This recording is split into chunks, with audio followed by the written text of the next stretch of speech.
Invite à présent à prendre la parole devant l'Assemblée. Merci. Merci.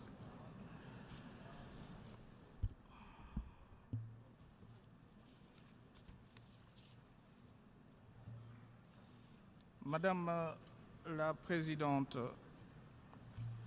Monsieur le Secrétaire général, Excellences, Mesdames et Messieurs les chefs d'État et de gouvernement, Mesdames et Messieurs, comme plusieurs années auparavant, je me réjouis de prendre la parole du haut de cette tribune, d'abord pour rendre hommage à un digne fils du continent africain, M. Kofi Annan, qui vient de nous quitter il y a quelques semaines, après avoir marqué notre organisation d'un engagement exemplaire au service de la paix. Je salue ensuite le leadership incontestable du secrétaire général Antonio Guterres dans la défense d'un multilatéralisme fort influencé par une ONU réformée.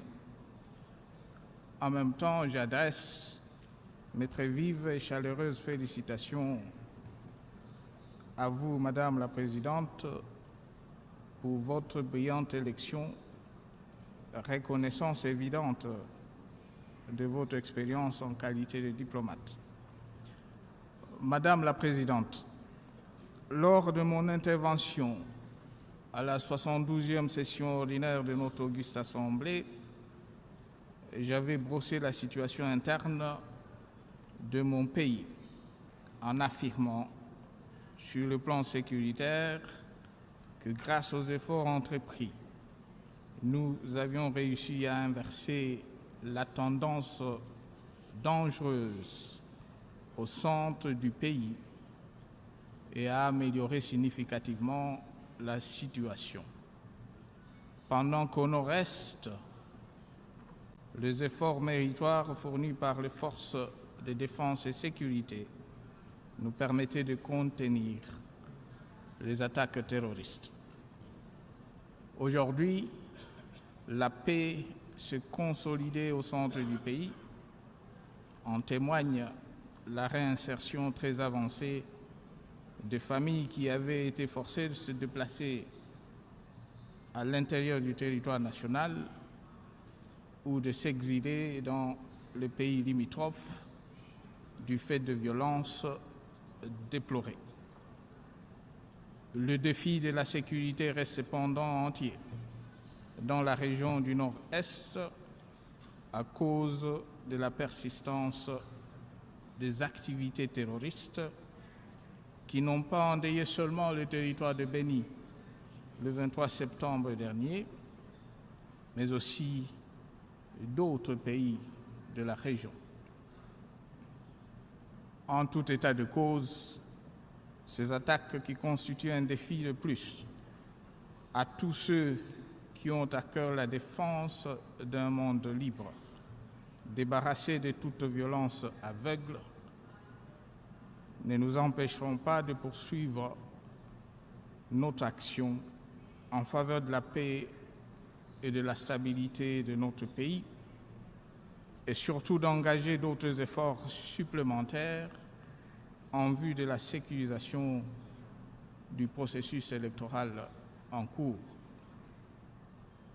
Madame la Présidente, au plan politique, en saluant les efforts fournis par toute la classe politique, traduits à travers un consensus global sur le processus électoral, avec pour objectif ultime l'organisation des élections, j'avais mentionné le progrès réalisé, notamment dans la constitution du fichier électoral et l'imminence de la publication du calendrier électoral.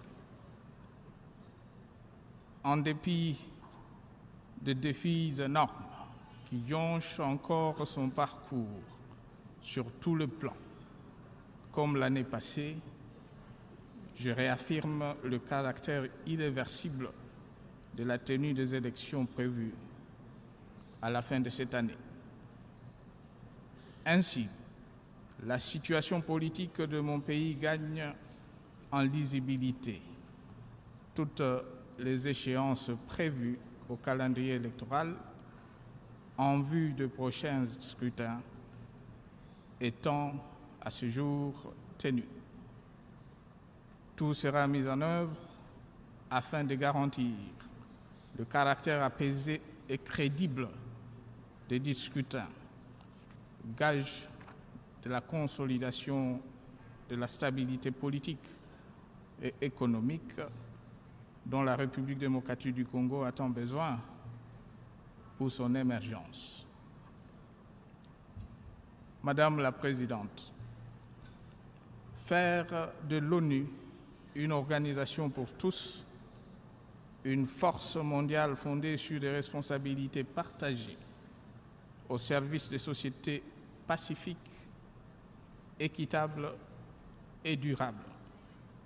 Tel est le thème du débat général de la présente session.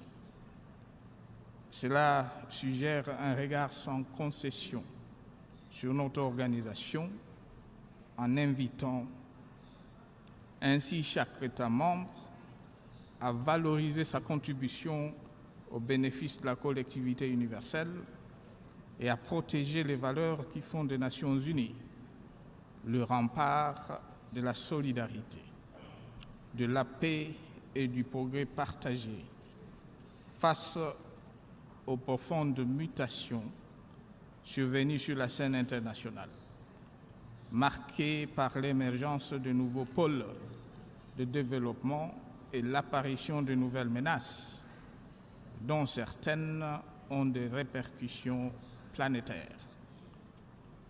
Ce qui justifie une fois de plus tout intérêt de réflexion engagée et partagée autour de la réforme de notre organisation afin d'en assurer un meilleur fonctionnement.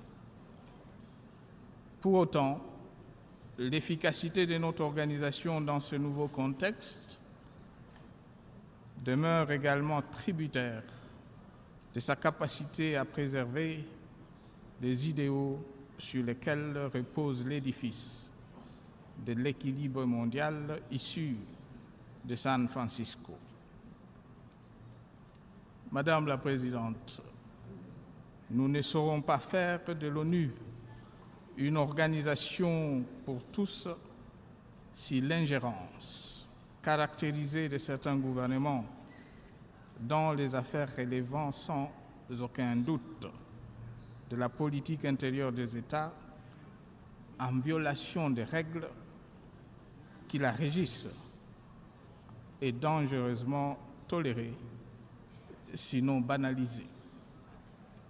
Voilà qui explique la position de mon pays de dénoncer et de s'opposer à toute ingérence dans le processus électoral en cours et de financer l'entièreté de ce coût opérationnel.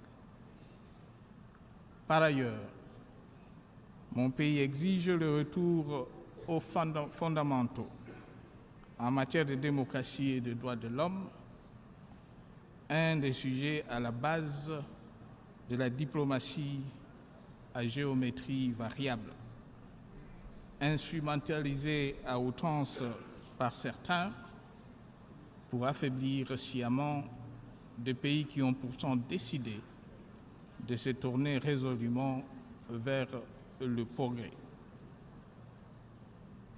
La République démocratique du Congo, quoique vieille seulement de 58 ans d'âge et d'une quinzaine d'années de démocratie, est fière aujourd'hui de partager son expérience en la matière, tant au sein du Conseil des droits de l'homme dont il est membre, que dans d'autres forats régionaux et internationaux, et ce en toute humilité, mais sans complexe, ayant présent à l'esprit que le chemin à parcourir reste encore long. Nous ne pouvons faire enfin de l'ONU une organisation pour tous au profit des sociétés durables tant que la faune et la flore des pays détenteurs des grands massifs forestiers ne serviront que d'ornement sous le prétexte bien choisi de constituer le poumon de l'humanité, sinon des réparateurs de dégâts environnementaux causés par les industries du Nord. Si en même temps, aucune volonté réelle d'allouer des contreparties conséquentes à nos populations ne cristallise des engagements maintes fois souscrits, mais jamais tenus. Madame la Présidente, il y a près de 15 ans, le continent africain s'était exprimé d'une seule voix pour demander son entrée au Conseil de sécurité de l'ONU en qualité de membre permanent à l'issue d'une réforme de notre organisation. Compte tenu des changements multiformes constatés depuis de nombreuses années au nom de l'équité, mise aujourd'hui en exergue dans le cadre de nos présentes assises, l'Afrique souhaite mieux faire entendre sa voix, en écho aux attentes de ces populations qui réclament davantage de représentativité au sein de cette organisation de portée universelle, dont l'essentiel de ses actions de maintien de la paix concerne le continent.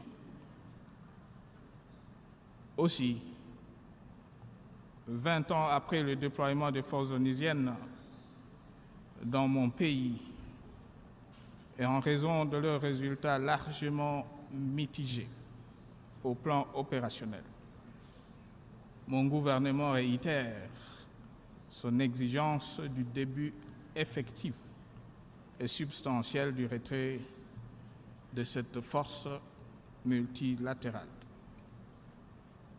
Et pour conclure, Madame la Présidente, je mesure le progrès réalisé aujourd'hui par mon pays, qui, il y a encore quelques années, était confiné au rang d'État failli, mais aujourd'hui affiche des ambitions d'émergence incontestables, tant les signaux économiques, sécuritaires et politiques sont encourageants. Les défis qui se dressent devant nous ne sont certes pas le moindre, mais ils ne peuvent infléchir ma foi en un avenir radieux pour mon pays, où le peuple sait déjouer le piège de l'histoire et affirmer avec force son attachement à son unité, à son indépendance et à sa souveraineté. Je voudrais aussi vous assurer que la République démocratique du Congo se tiendra toujours aux côtés de notre organisation aussi longtemps que celle-ci restera elle-même à notre côté, parce qu'elle incarne l'aboutissement le plus concret des efforts de tous pour la paix et le bien-être de notre planète. Il revient cependant aux États membres d'œuvrer en faveur d'une organisation plus forte en préservant dans leur agir les valeurs qui l'ont vu naître et dont la portée se trouve sans conteste dans la préservation de l'humanité. Madame la Présidente, Mesdames et Messieurs, je vous remercie.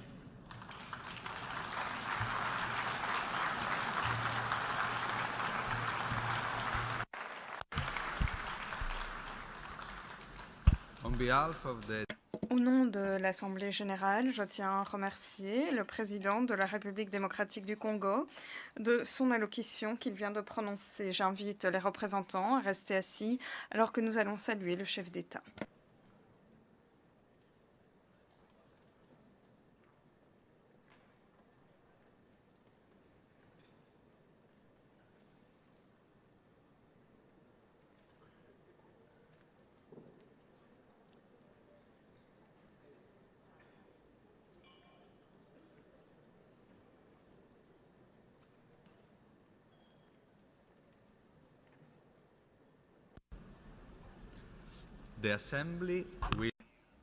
L'Assemblée va entendre une allocution prononcée par son Excellence Sooronbay Jeenbekov, président de la République kirghize.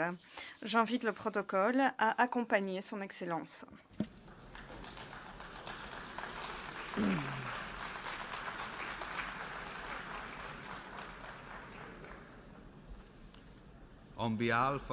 Au nom